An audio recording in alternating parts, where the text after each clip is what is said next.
My name is Paul Ogden, and this is my name sign.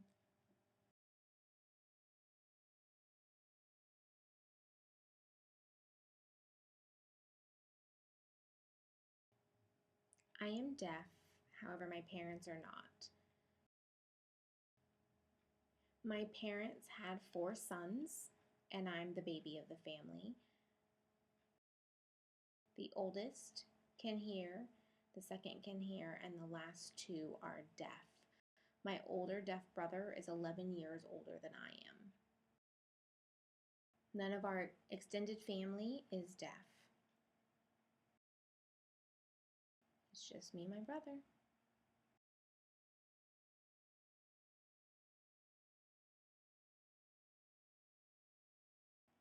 I am a professor.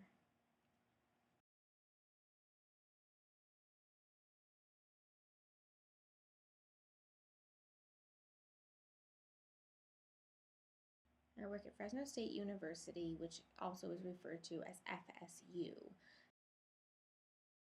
Some people also prefer to call it California State University Fresno, or CSUF.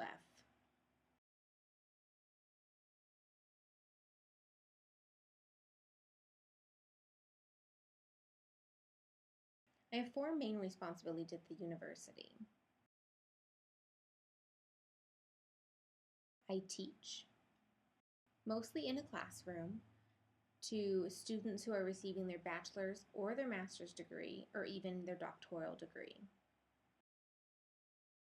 I teach students just to make sure that everybody's learning.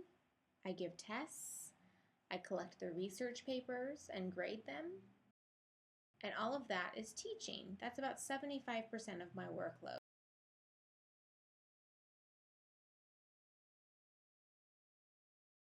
I am also an academic advisor, which means that I meet with students every semester just to go over and make sure that they are taking the right classes. We go through their course catalog and just make sure that everything's planned accordingly for next semester to make sure that they can get their degree. So I give advice on which classes they should take in which order.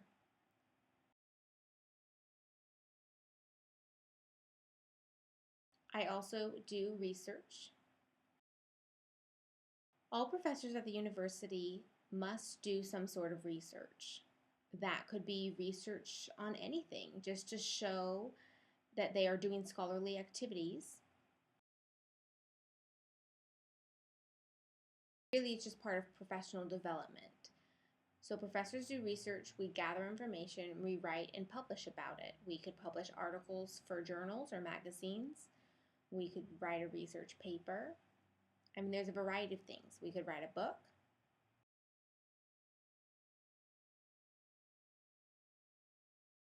We also do university work, which is really just making sure that the university is running smoothly at the department level, at the college level, or at the university level.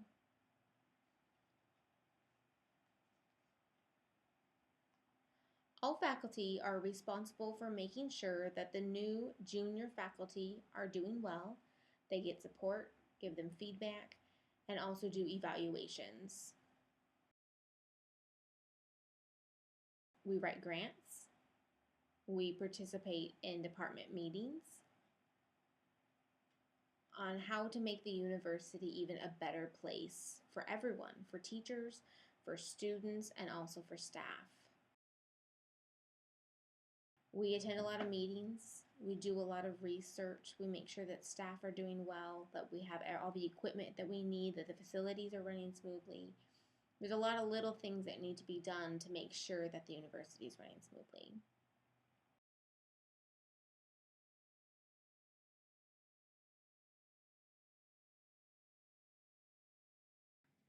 After you graduate from high school, you could go to a community college.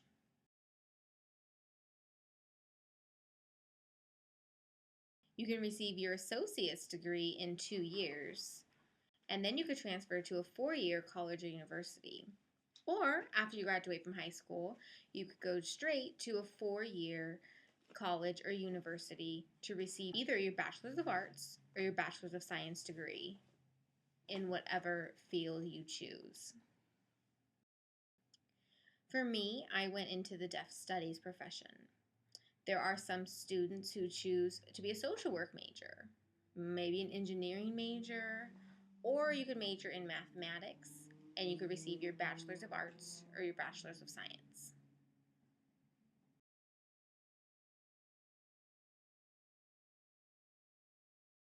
After receiving your Bachelor's of Arts or your Bachelor's of Science, you could choose to continue your education and receive your Master's, either your Master's of Arts or your Master's of Science. It takes some students 1, 2, or 3 years to receive their master's degree. After that, they are able to teach at a community college. Some college and universities require more than just having a master's degree.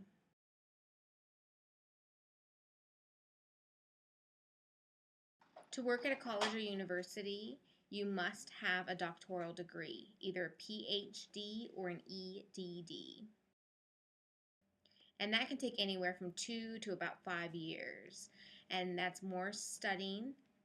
That would be taking more tests. And after you get your PhD or your EDD, you would be able to go and teach at a college or university.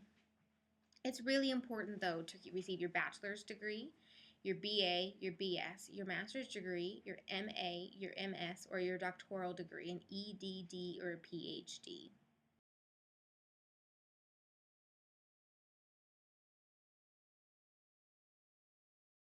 I really enjoy working with students in a variety of ways.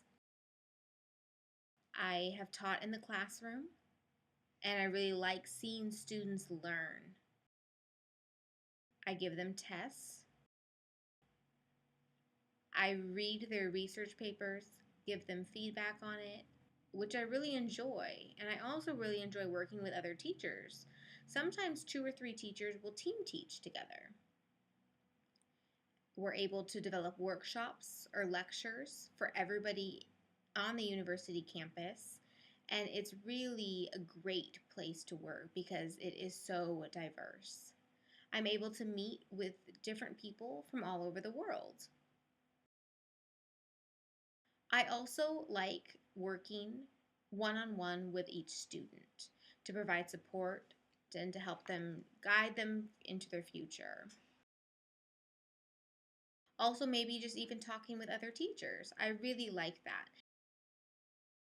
Fresno State is a very friendly campus. We have great bosses, great deans, a great provost, and even a great president of the university. This is really a wonderful place to work.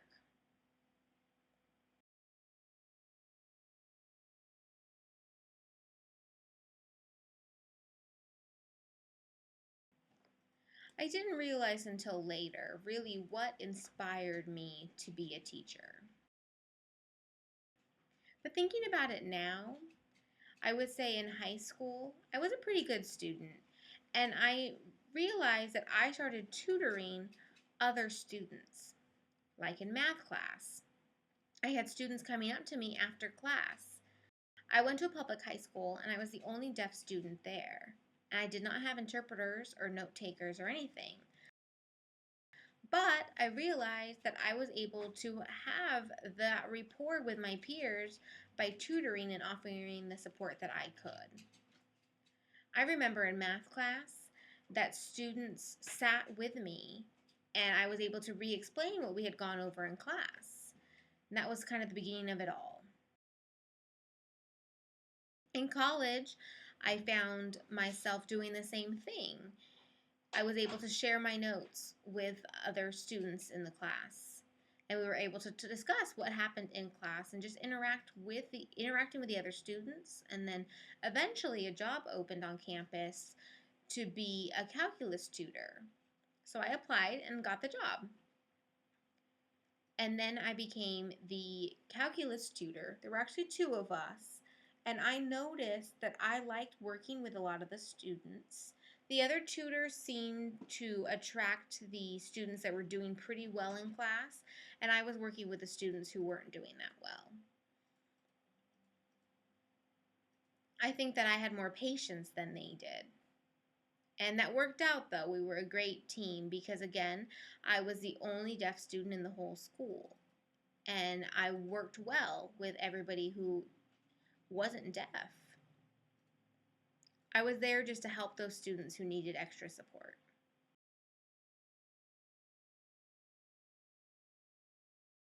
When I started graduate school, I knew I was going to be there for at least 6 or 8 years.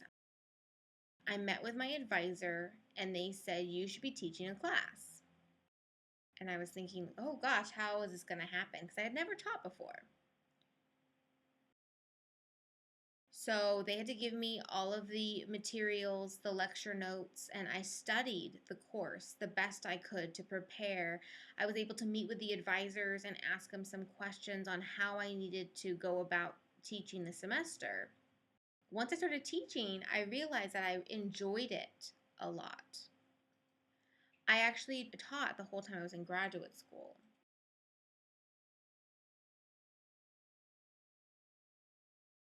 Once I graduated with my PhD, I realized that I wanted to teach.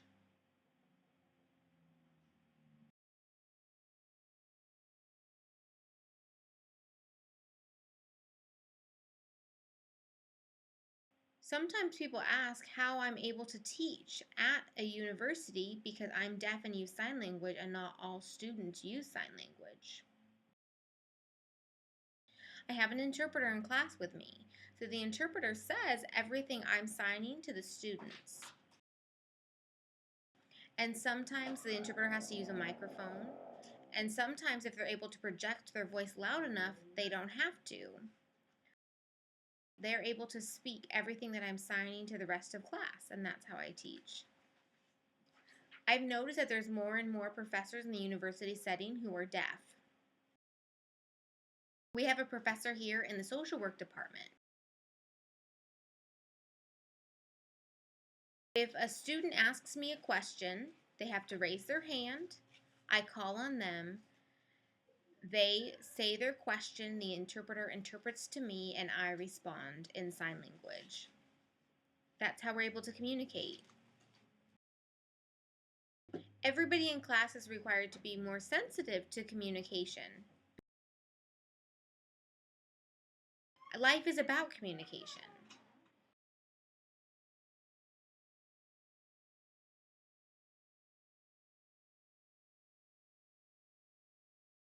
Dunbar is my older brother. He's 14 years older than I am.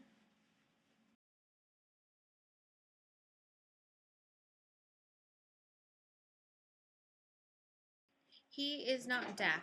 I've always looked up to him, though, for being such a great communicator. We have great discussions.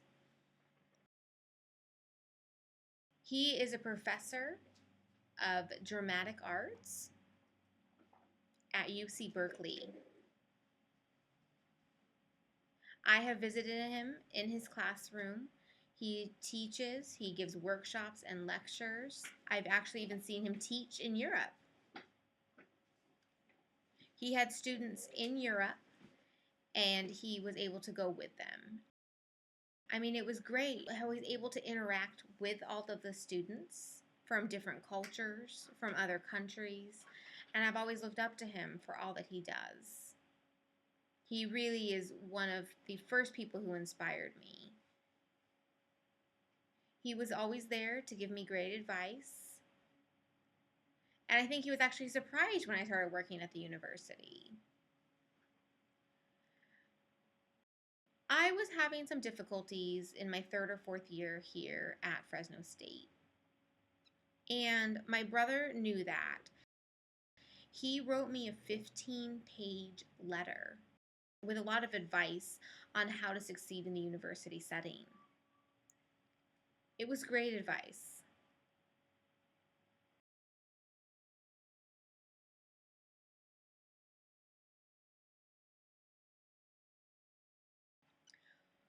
I attended a really small college in Ohio, and when I was a freshman, I was told that my academic advisor was going to be Howard Swan.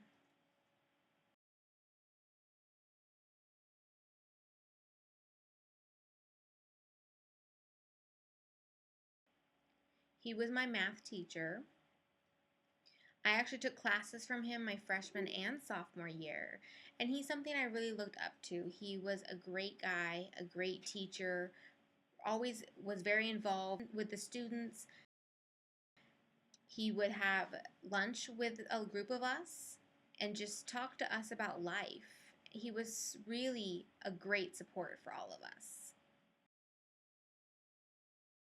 And his philosophy of teaching and interacting with students was great. He wasn't just a teacher in the classroom, but he was a teacher 24/7. He was always available for anybody that needed to talk to him, and he really supported me throughout my whole college career. And I'm thrilled because we're still in contact today. He now lives in California, about 3 hours north of Fresno, so I take every chance I can to go and visit with him. He's such a great guy.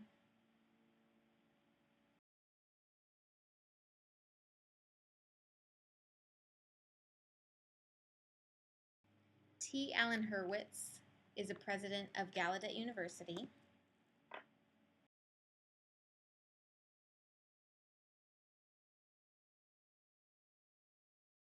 He and I met when I was 5.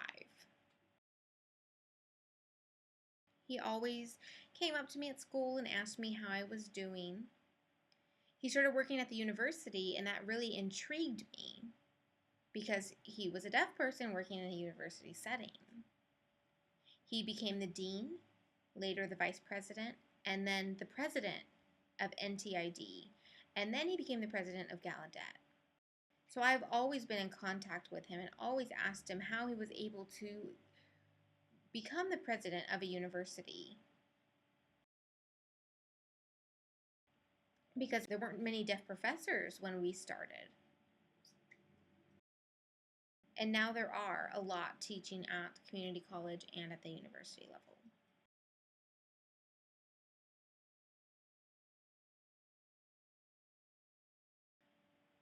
You have to work hard to be a professor. Some people think you just go into class, teach for an hour, and then go home. But that's not the case. You have to study, you have to receive your own degrees at the bachelor, master's level, and doctoral level. And you also have to just love school. You have to love reading and writing and doing research. And there's so much involved in being a professor. It's really a lifetime commitment to the university. You have to have energy and pride in what you do, because sometimes the work seems to never end. But I'm energized by the work that I'm given. So I say that you must have a love for teaching and a love for working with students, and really just a love for learning and sharing knowledge to become a professor.